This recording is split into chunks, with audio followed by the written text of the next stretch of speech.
అది ఒక ప్రభాత వేళ. ప్రపంచం మెల్లగా మేల్కొంటుంది. గాలి నిశ్శబ్దంగా ప్రవహిస్తుంది. ఆ నిశ్శబ్దంలో ఒక దివ్యమైన స్పందన ఉంది. అది పవిత్రమైన కాశీనగరం. అదే వారణాసి. కానీ ఆ నిశ్శబ్దంలోనే ఒక అపారమైన శక్తి ప్రవహిస్తుంది. గంగా తీరంలో సూర్యకిరణాలు మెల్లగా విరాజిల్లుతున్నాయి. అది కేవలం ఒక నగరం కాదు, అది కాలం నిలిచిపోయిన స్థలం. జీవితం, మరణం, మోక్షం మూడు ఒకటిగా కలిసిన దివ్యక్షేత్రం. దీపాల వెలుగులో, ధూపపు పరిమళంలో కాలభైరవుని ఆలయం నిశ్శబ్దంగా నిలిచి ఉంది. భక్తులు నిశ్శబ్దంగా నమస్కరిస్తున్నారు. కానీ ఆ నిశ్శబ్దంలోనే ఒక అపారమైన శక్తి ప్రవహిస్తుంది. ఆకాశం ఒక్కసారిగా గంభీరంగా మారుతుంది. చీకటిని చీల్చుకుంటూ ఒక దివ్య కాంతి ప్రత్యక్షమవుతుంది. ఆయనే కాశీ క్షేత్ర పాలకుడు, కాలభైరవుడు. అతి క్రూర, మహాకాయ, కల్పాంత దహనోపమ భైరవాయ నమస్తుభ్యం అనుజ్ఞాం దాతుమర్హసి. అతి క్రూరమైన వాడు, మహాశరీరం కలవాడు, యుగాంతం నందు భూమిని తనలో లయం చేసుకునేవాడు. అటువంటి కాలభైరవునికి నేను నమస్కరిస్తున్నాను. ఓం నమో కాలభైరవాయ నమః.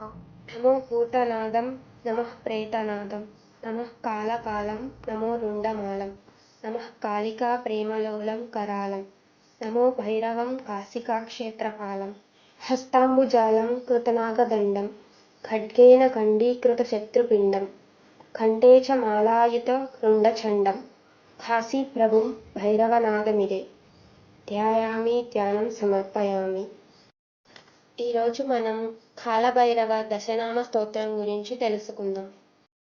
కపాలి, కుండలి, భీమ, భైరవో, భీమ విక్రమః, వ్యాలోపవీతి, కవచి, శూలి, శూరః, శివప్రియః. ఏతాని దశనామాని ప్రాతరుద్ధాయ యః పఠేత్ భైరవీ యాతన న స్యాత్ భయం క్వాపి న జాయతే. కపాలి అనగా పుర్రె ధరించినవాడు. ఈ నామజపం వల్ల మనలో అహంకారం అగ్నిలో కరిగిపోతుంది, మనస్సు శుద్ధి అవుతుంది. కుండలి అనగా చెవులకు కుండలములు ధరించినవాడు. ఈ నామజపం వల్ల మనలో నిద్రిస్తున్న కుండలిని శక్తి మేల్కొంటుంది, జీవితంలో వెలుగు పెరుగుతుంది. భీమః అనగా భీషణుడు అయినవాడు. ఈ నామజపం వల్ల మనలోని దుష్ట శక్తులు పారిపోతాయి. భైరవ అనగా భయంకరమైన శబ్దం చేయువాడు. ఈ నామజపం వల్ల మనలో ఉన్న భయం నశిస్తుంది, మనకు రక్షణ లభిస్తుంది. భీమ విక్రమః అనగా భయంకరమైన పరాక్రమములు కలవాడు. ఈ నామజపం వల్ల అజేయ శక్తి ఉద్భవిస్తుంది, ఏ అడ్డంకి అయినా చిన్నదిగా మారుతుంది. వ్యాలోపవీతి అనగా పామును జంధ్యంగా ధరించువాడు. ఈ నామజపం వల్ల ప్రకృతి శక్తి సమతుల్యమవుతుంది, శరీరం, మనస్సు సరిగా నిలుస్తాయి. కవచి అనగా కవచము ధరించువాడు. ఈ నామజపం వల్ల మనలో ఉన్న ఆరా పవర్ పెరుగుతుంది.